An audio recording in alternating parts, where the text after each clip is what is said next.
Putin is threatening war for no good reason.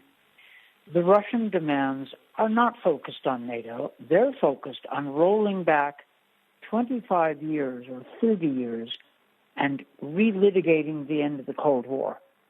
Moscow wants to dominate all of the countries to its west.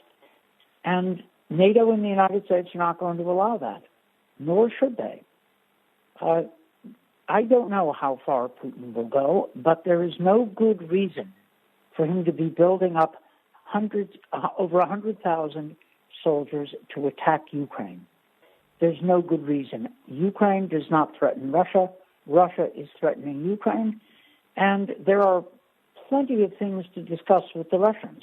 Transparency, various kinds of arms control, some limits on exercises, perhaps. But there is no reason to give Russia the power over the countries that the Soviet Union used to dominate and exploit. I think this week we've seen the U.S. and Europe stand together. NATO allies were firm today, rejecting Russia's demands. And Putin, who I think is trying to intimidate the West, has not succeeded. He's now got to decide whether he takes on a united Europe and the United States at the same time, or tries to find a way out using diplomacy and using the offers that NATO has put on the table to deal with real as opposed to extravagant Russian concerns.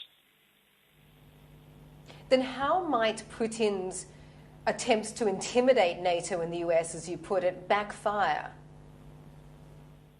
Well, Putin has managed to alienate a lot of countries at once. In 2013, before he attacked Ukraine the first time, the Ukrainian government didn't want to join NATO. Ukrainian people didn't want to join NATO. Now, after Putin attacks, they do. A few years ago, there were no U.S. forces at all in Poland. Now, after Russia attacked Ukraine, there is a U.S. armored brigade on a rotational deployment in Poland and NATO battalions in each of the Baltic states. This is a reaction to what Putin has done. Now we see that Putin is beginning to threaten Finland. The Finns have said that whether they join NATO is up to them. It's not my business whether they want to or not. But Putin is now picking fights with a lot of different countries. Russia has a big military and a big mouth. They don't have a big economy.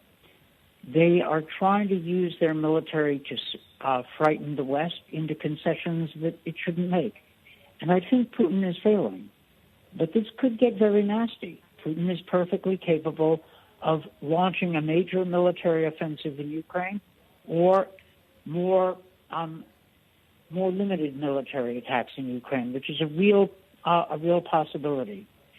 This is a dangerous moment, and it's not for anything at all. There is no good reason why Putin has made this crisis.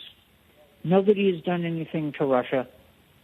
All the countries to Russia's west want to do is develop, deepen their democracy, and maybe join with Europe, because that looks like a pretty good deal if you've been controlled by Moscow for generations.